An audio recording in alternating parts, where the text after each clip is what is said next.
మా పిల్లల్ని ఎంత ప్రేమగా పెంచుకున్నాం, అసలు అన్నీ త్యజించేసాం వాళ్ళ కోసం, ఎన్నో మేము వదులుకున్నాం, ఎన్నో త్యాగాలు చేసాం.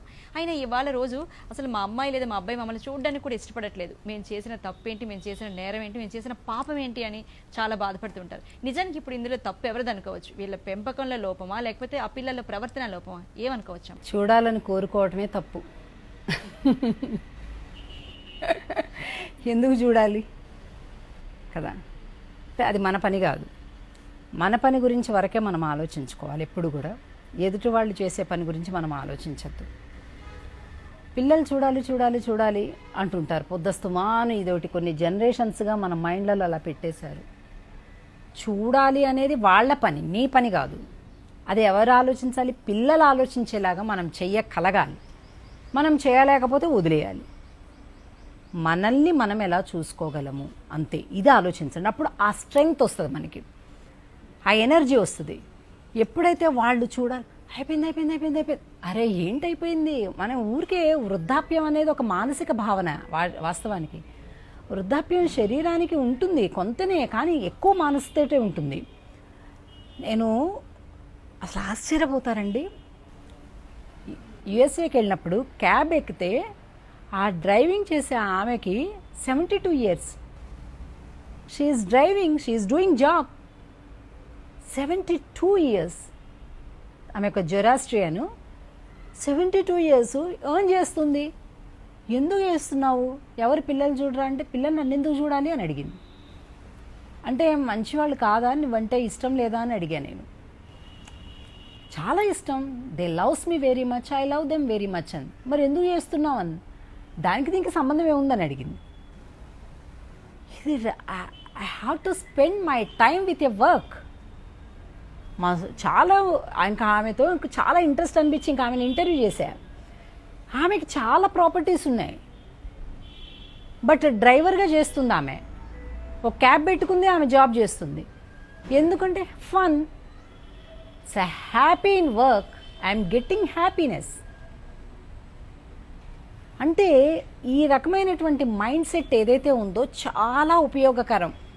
అది మన దురదృష్టవశాత్తు భారతదేశంలో లేదు. భారతదేశంలో కొన్ని రకాల పదాలు కొన్ని జనరేషన్స్ ఇలాగ మైండ్లలో ఉండిపోయినాయి.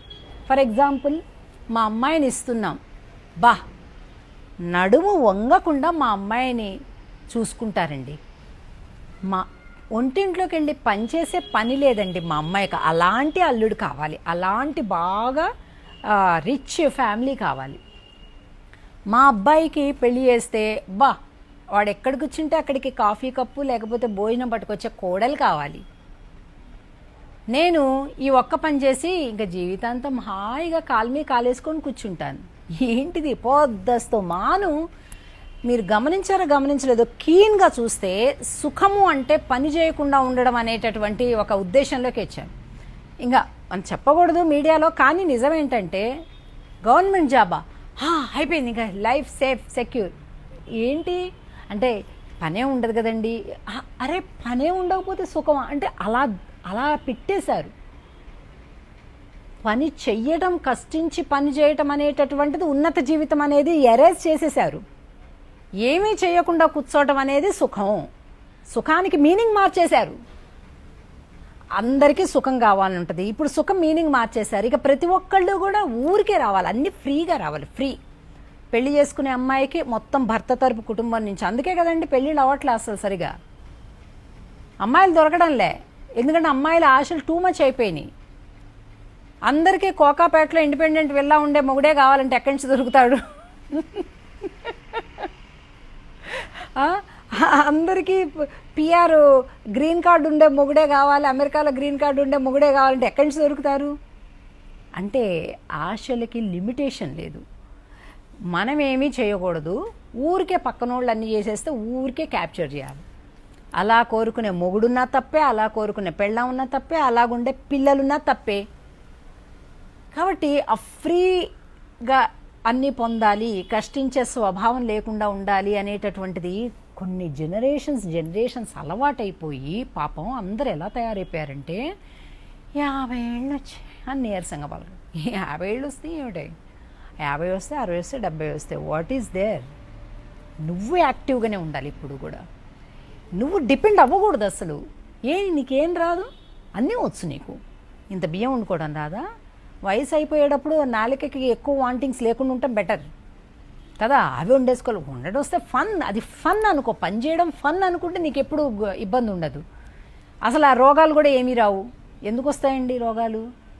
రోగాలు ఎప్పుడు మన శరీరం మనం చెప్పినట్టు ఉంచుకుంటుంటే, మన మైండ్ను మనం చెప్పినట్టు ఉంచుకుంటుంటే రోగాలు ఎందుకు వస్తాయి? అసలు శరీరానికి రావు. కాబట్టి మనం ఆలోచనలో కానీ శారీరకంగా కానీ నిరంతరం ఆరోగ్యంగా ఉండాలి. డిపెండెన్సీ ఎప్పుడైతే లేదో రోగాలు రావండి. డిపెండ్ అవ్వాలనుకుంటున్న కొద్దీ రోగాలు వస్తుంటాయి. ఇది ఒకటే సూత్రం. కాబట్టి పిల్లలు చూడలేదు, అది తప్ప ఉప్ప అనే డిస్కషన్స్ పక్కన పెట్టాల్సిన టైం వచ్చేసింది మనకి. అక్కర్లేదండి బాబు, మాకు మేము చూసుకుంటాం, నాకు నేనే చూసుకుంటాను, మాకు కూడా అక్కర్లే, నాకు నేను ఇంకో 10 మందికి సేవ చేస్తాను అనే సంకల్పం తీసుకోండి. వృద్ధాప్యం దగ్గరికి రానే రాదు.